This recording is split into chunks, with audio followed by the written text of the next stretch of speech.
Hey tea heads, this is Don from Mayleaf. It's always exciting when we're launching a new tea cake.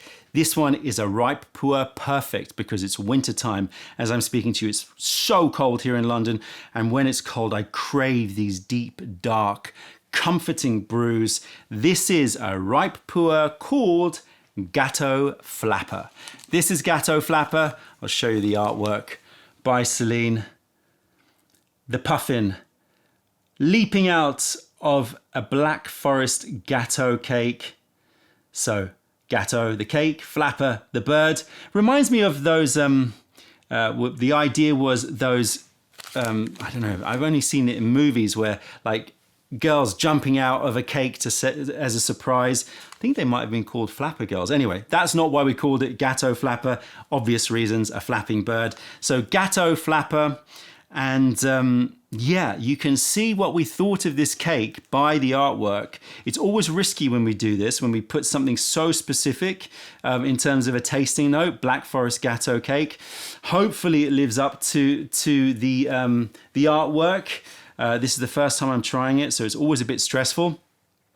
I may have not left it long enough. This only arrived recently. Normally I like to leave it a bit longer, but it's so cold here. And I just think that this is the perfect wintertime drink. So I thought I would release it. By the time you would receive it, if you ordered it, it would have been the right amount of time. But hopefully the tasting notes have developed enough, because what I find is when a tea cake comes in, for the first sort of week to 2 weeks, the tastes are a little bit more muted, and then they just sort of like breathe into the environment and they sort of get customized to the environment, and the flavors start to really sort of, show themselves off. And you may have found this yourself if you buy a cake from us or from another tea supplier. When you first drink it, it has a very different sort of taste compared to maybe after a few weeks or a few months after getting it. But anyway, we shall see. The GATEAU Flapper, I love the artwork. It's a big, big artwork by Celine. And the detail of that cake, I mean, it looks like a picture when you sort of look at it from distance, but it is a drawing, as you can see. GATEAU Flapper. Here we go. So I've got another cake, as usual. So I'm going to break into this one. We'll scope the tea. This is a Ripe Pu'er. This is from April 2014.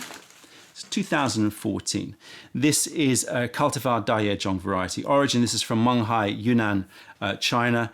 Picking and processing and budding up to 3 leaves, but I think this is, judging by the look of it, this is young. So I would say this is sort of budding up to 2 leaves. Elevations around 1,650 meters. Tea tree age, very important, is around 100-year-old tea tree. So we're calling this Dashu. It's not Gushu. It's not 200 plus, but it certainly is old tea trees, much older than plantation tea. So this is a Dashu, 100-year-old tea trees. Look at the leaves. Almost has a Gongting vibe.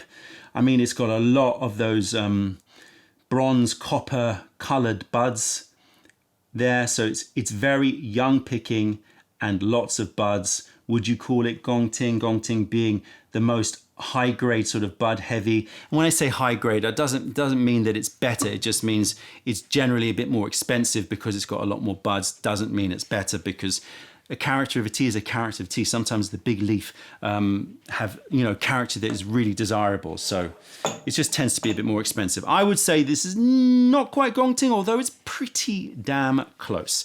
Okay, let's break into this cake.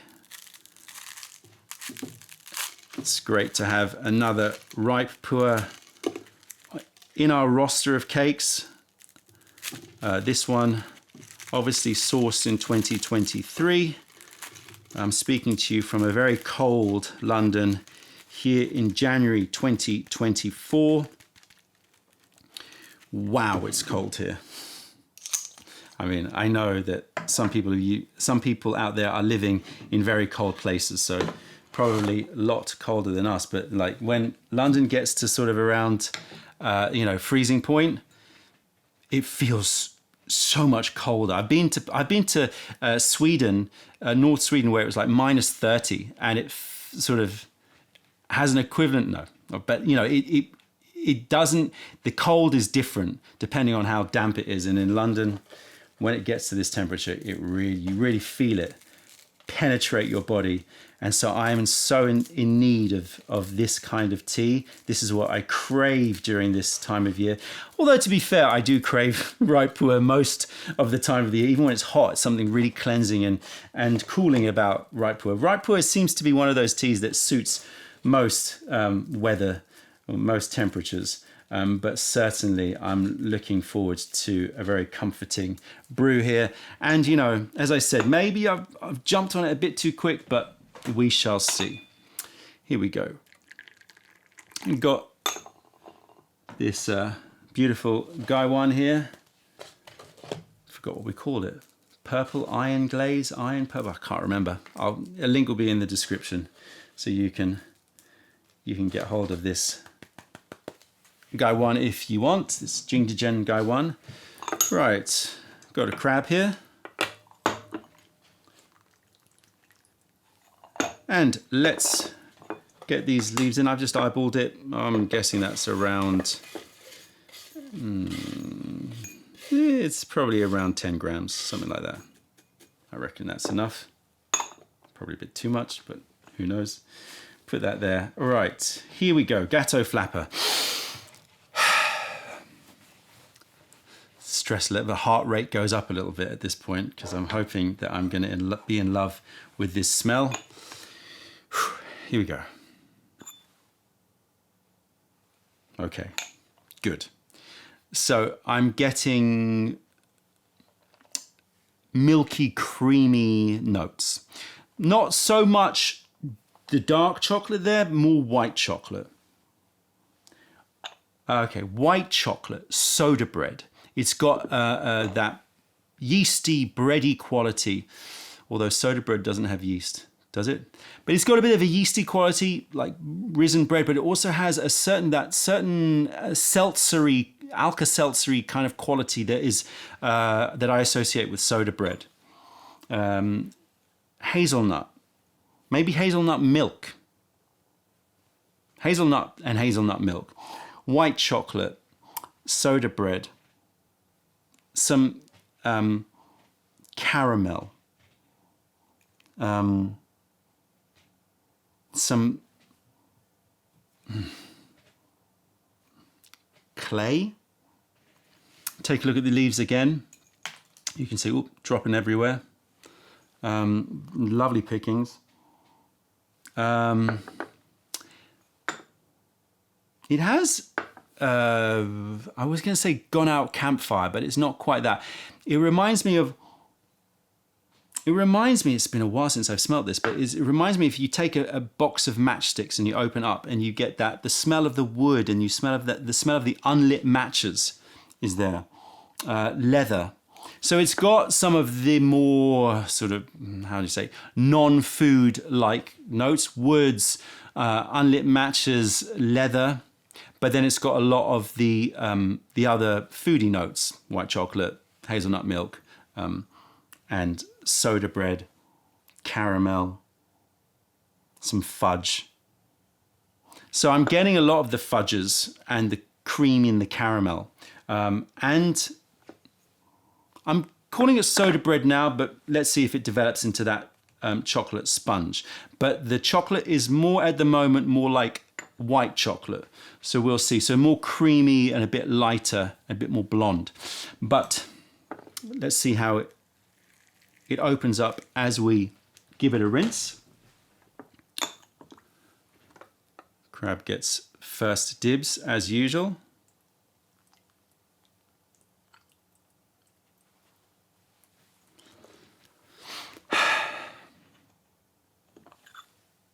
Oh, really good. Okay, yeah, the chocolate has become darker. In fact, like, yeah, chocolate sponge. Chocolate sponge has a very particular smell because it's not like melted chocolate. It's lighter, more.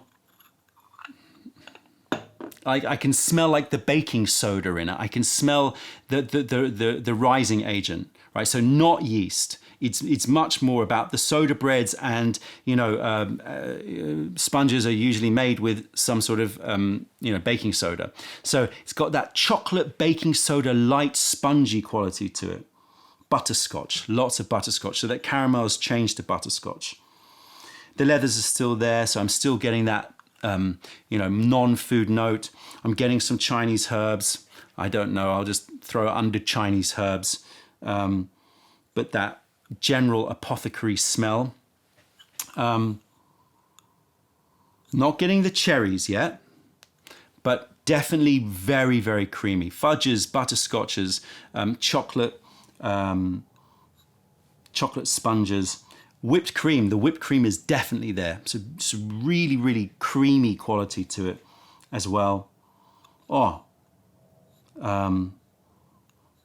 There is plenty more, but I'm gonna brew it up and I'll keep smelling those wet leaves as we go. So at the moment, very happy. It's got all of the chocolatey, creamy, spongy notes that I love in a lot of ripe pu'ers. As I said, I'm not picking up so much of the fruit right now. You see that this has a lot of fruit on it, so hopefully it will turn up, but you never know. It's always the risk when it comes to these kinds of things. You never know whether or not, when you taste the Mao whether or not it's going to change whilst pressed. It doesn't change so much with ripes, changes a lot more with raw. We can be a bit more confident with ripes because it's already fermented. It's sort of already gone through most of its transformation. With raw teas, they're usually very young, and so when you steam them, there's a lot more change that's happening. Okay, I want to smell it again. Yeah, that bready note. It's not just sponge. It reminds me of I was going to not malt loaf, but a malted bread, like a soft, again, not toasted, not the crust, but just the inside of a malted brown bread. So, think of those brown breads that are maybe, fortified with like malt, molasses, sort of sticky, sweet, bready quality with the chocolate sponge and the whipped cream.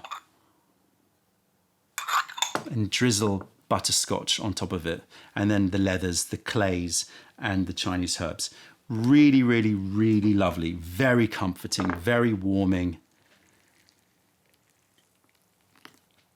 Give it a brew, brewing at boiling point water. Obviously, adapt the brews according to your own preferences, but I like to start boiling with ripes and see how it fares. And we'll give it about 25-second infusion.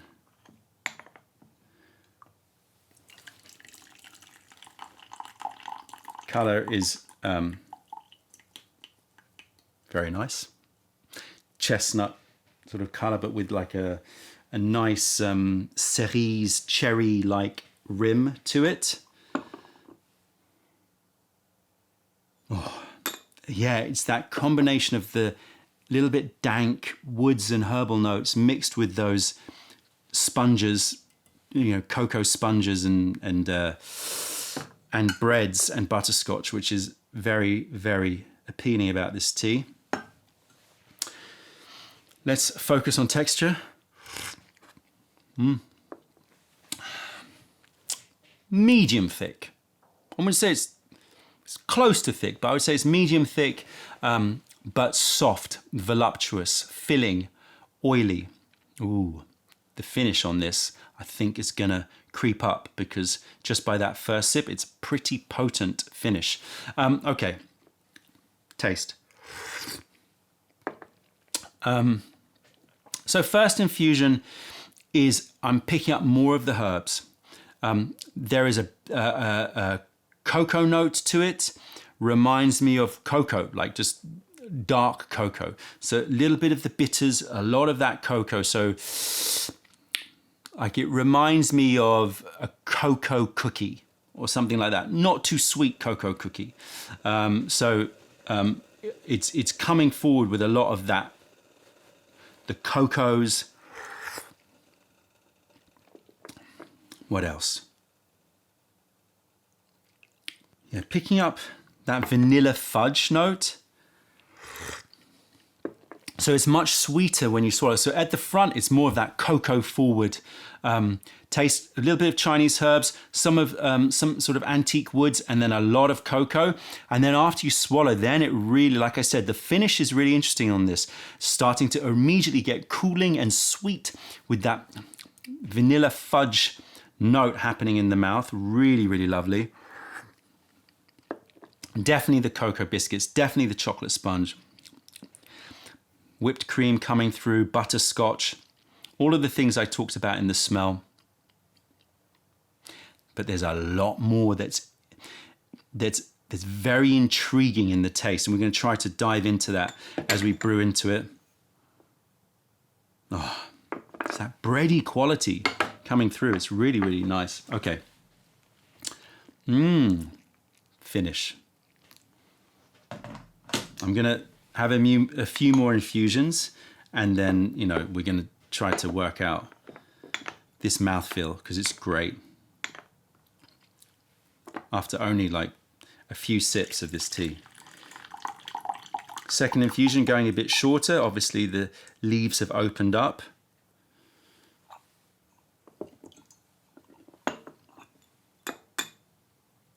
Here we go. Wow, strong liquor.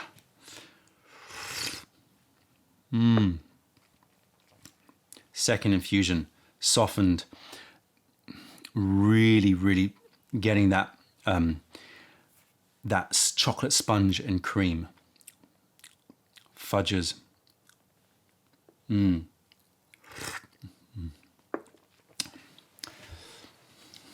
Okay, so there's a certain taste that I'm picking up after I've swallowed. As I said, I've talked about the taste in the mouth, all of those notes that you see around me. There's something really intriguing about the finish of this tea and the taste that it gives you. Not so much the sort of aftertaste, but the taste immediately after you swallow. What is that? Oh. Okay. It reminds me of the taste that you get if you if you've ever had like a vitamin C supplement. So not the acidic, ascorbic acid, sourness, but after you've chewed like one of those chewable vitamin C tablets, after you've chewed it and you've swallowed, forget the sourness, but there's how to put it? It's like almost like an irony quality to it. If you've ever had Floridix, which is like an iron supplement drink, it has this particular taste which I only associate with these fortifying supplements. I'm going to throw it under iron supplement drink taste. I know that's crazy, but it reminds me of, it makes me think of those drinks that really like make you feel strong. It has this sort of strengthening, fortifying quality to it. And I think that inside those drinks are things like carrot. So I think it's got like a carrot. It's got a little bit of beetroot. Not too strong, and beetroot and cocoa, beetroot and chocolate is a great combination. But it's got like this sort of, I don't like the word earthy because I think it's got too many connotations, but the smell of like a good organic carrot or beetroot, it's got that earthy-ish, I said it, and also that the sweetness that comes from like if you juiced a carrot, and it's also got that vitamin C like quality like rosehip. I think that's also in Floridix. So I'm going to put rosehip, a little bit of cranberry, but minus the sourness. It's got no sourness. It's all about the cocos and the fudges and the breads, but then this really intriguing, healthful taste in the mouth of of sort of carrot, beet, rosehip. Really interesting combination of that I would all throw under the flavor of like a supplement, like some sort of. Anyway, I hope that you kind of get what I mean. Yeah, rosehip, lots of rosehip. I'm still not getting the cherries yet. Second infusion, hopefully those will come out. And as I said, it might be that I need to leave this for a while for the cherries to come out. But at the moment, I'm getting a lot of rosehip, getting some of those cranberries without the sourness, a little bit raisin, you know, that sort of, those kinds of fruits. Lots of cocoa, lots of chocolate sponge, lots of whipped cream, lots of the fudges, some Chinese herbs, a little bit of leather, and this supplement. If you've ever had Floridix or some sort of iron supplement as a drink, it's usually a combination. I think it's got carrots, rose hips, beetroot, and like all good things thrown into like a juice, and you drink it. It reminds me, the aftertaste or the taste just after I swallow reminds me of that, which is something that I don't remember from tasting the loose tea. But yeah, that combination is great.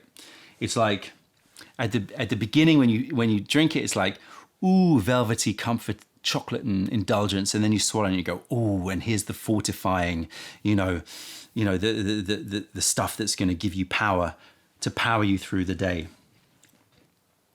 Nice.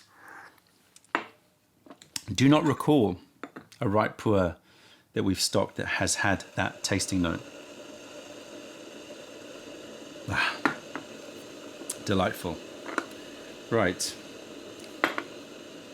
Let's brew up third infusion, and let's see if we pick up some of those cherry notes, but if we don't, we don't. It's still a delightful tea as it is. The sweetness that's now developing in my mouth is really, really lovely. And there's a particular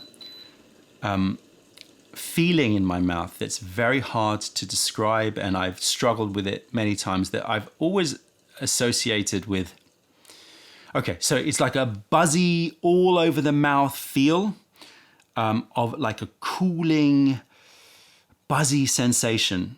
And I mean all over the mouth. I mean my lips included, and the sides of my mouth, the palate, everything feels cooler.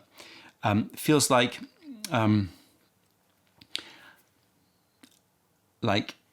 cool, and I'm gonna say metallic, but it's not like a taste of metallic, but it just reminds me, again, like those iron supplements, it reminds me of something that's like almost sort of like cool metal. I feel like it's very cooling.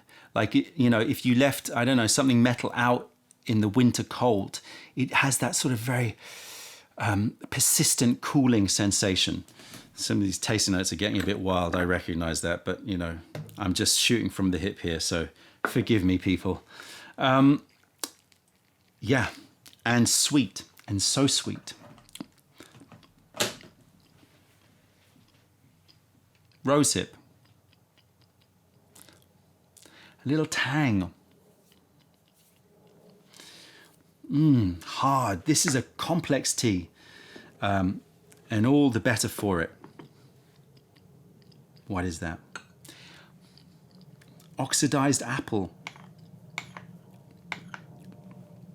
Oxidized apple, rosehip sweetness. So cooling in my mouth. So cleansing it feels in my body. Wow. Cleansing, bright. Comforting yet cleansing at the same time. Starting to act like a potion. Look at that. I mean, it is dark. Here we go. And shifting through the infusions. Now this infusion is uber creamy. Loads and loads of that whipped cream and fudge. Ooh.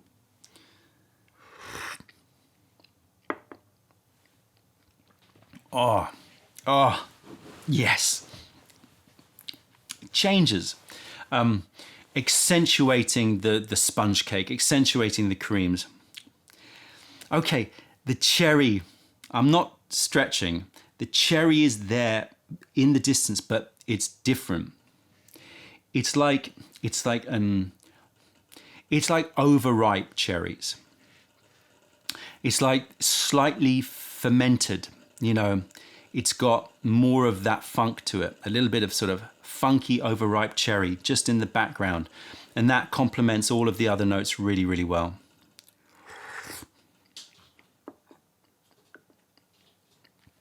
Yeah, those cookies.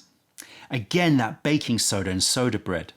There's all of these notes that I've spoken about already that just sort of come in and out of focus, and they sort of just take their own little spotlight, have their little moment, and then they move on. And it's a really lovely rotating plethora of flavors. Yes, I used the word plethora, and it's only January.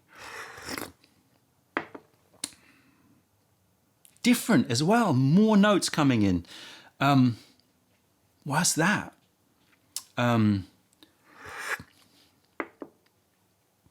Oh, so hard. This tea is a hard one. And I love it for it. I love it when it's challenging. This is one of those teas that that's gonna really draw you in. Something, again, herbal. It's just loquat. A little bit of a slightly tropical, but again, a little bit more dried down loquat.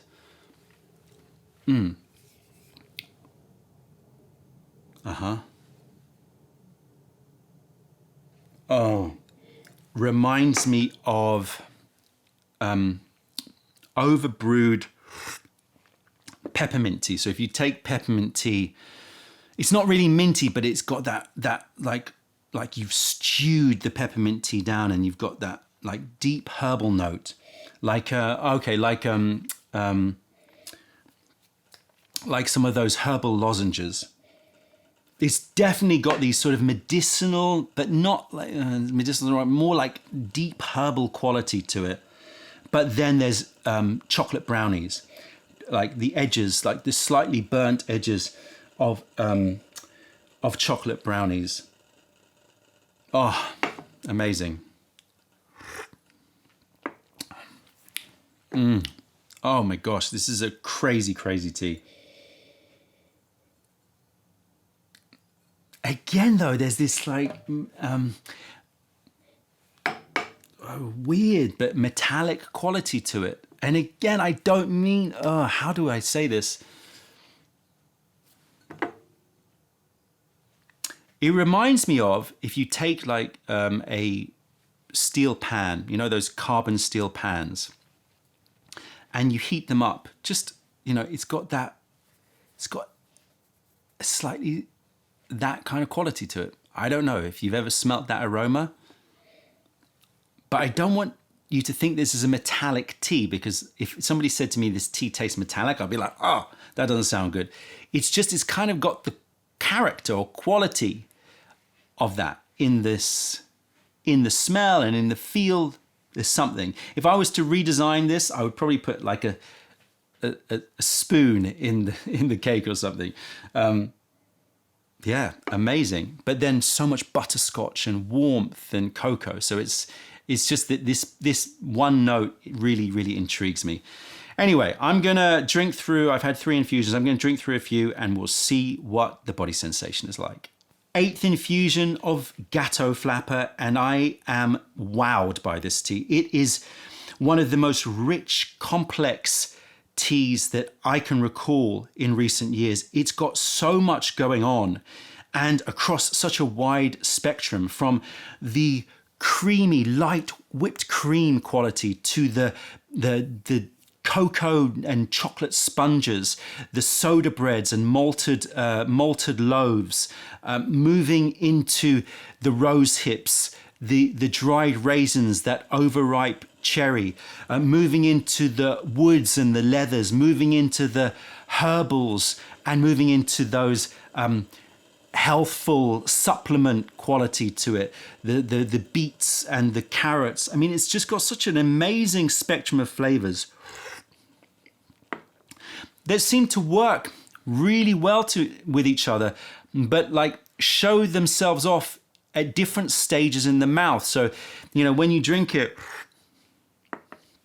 I get herbals, and then I get this burst of chocolate sponges, and then I get the vanillas and the creams, and then when I swallow, I get this little supplement quality, this Floridix iron supplement quality, and then the sweet, juicy rose hips, you know, come through, and the dried fruit and the overripe cherries. It's like this journey with every sip. Remarkable. I love it. Body sensation is comforting, yet so cleansing and bright. This cooling sensation in my mouth and it goes all the way down your throat. It's sort of reminiscent for me of a really high quality raw puer.